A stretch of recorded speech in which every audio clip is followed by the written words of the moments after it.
How to use a block or hand plane. Subscribe for more videos. Tuning a block plane is often an overlooked practice. By this I mean many woodworkers, myself included at one time, will buy a block plane, take it home and start using it right from the box.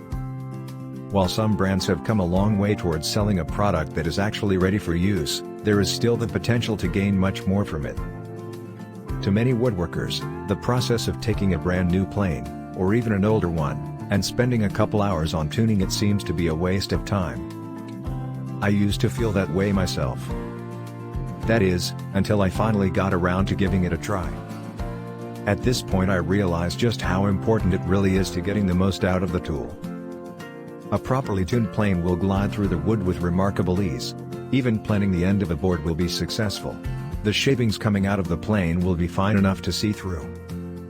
The first step in tuning any plane is checking the sole or bottom of the plane, for flatness. This can be accomplished with a steel straight edge. Lay it diagonally across the sole and look for any light between the straight edge and the plane. Take note to any hollows. Now lay it across the other diagonal corners and check that. Again, take note of any hollow areas. Using the same technique, check the front to back flatness on both sides of the sole. The object here is to determine if the sole is dead flat. If it isn't, and most often it isn't, you'll need to flatten it. It helps to take a magic marker and draw an X from corner to corner, and a rectangle around the outer edges of the sole. Using a piece of 3/8 of an inch plate glass, wet it with some mineral spirits, and lay some wet, dry sandpaper on it. The mineral spirits will hold the paper tight to the glass. It will also act as a lubricant while flattening the bottom.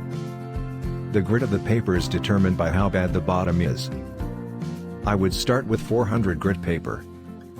Holding the plane firmly against the paper, rub it back and forth a few times, and check the marks you drew on the bottom. If parts of the marks are missing, it shows where the high spots are. Continue sanding until all the marks are removed. This sounds harder than it actually is. Once you have the sole flat, switch to finer sandpaper and start the polishing process. By working your way through the various grits of paper, going finer and finer, the bottom will become polished. I usually take mine to a mirror finish. The good news is once this has been done, restoring it to the same condition later will take only a few minutes. Next it is time to do the same procedure to the bottom flat of the blade. Again bring it to a mirror finish going through the various grits of paper. As before, this only needs to be done once, and have a minor touch-up on occasion. With the backside polished, the bevel of the blade will need honing. A good jig to hold the proper angle will help out. This too wants to be a polished edge, with no burr left on the backside. Switching between the front and back will eventually form a wire edge that will gradually break away. Now you want to check the opening in the sole, where the blade protrudes, and check for smoothness. You may want to run a file on this, just to clean it up a bit. Often they're a little rough. The same goes for the bed of the blade. Do not forget to subscribe for more videos.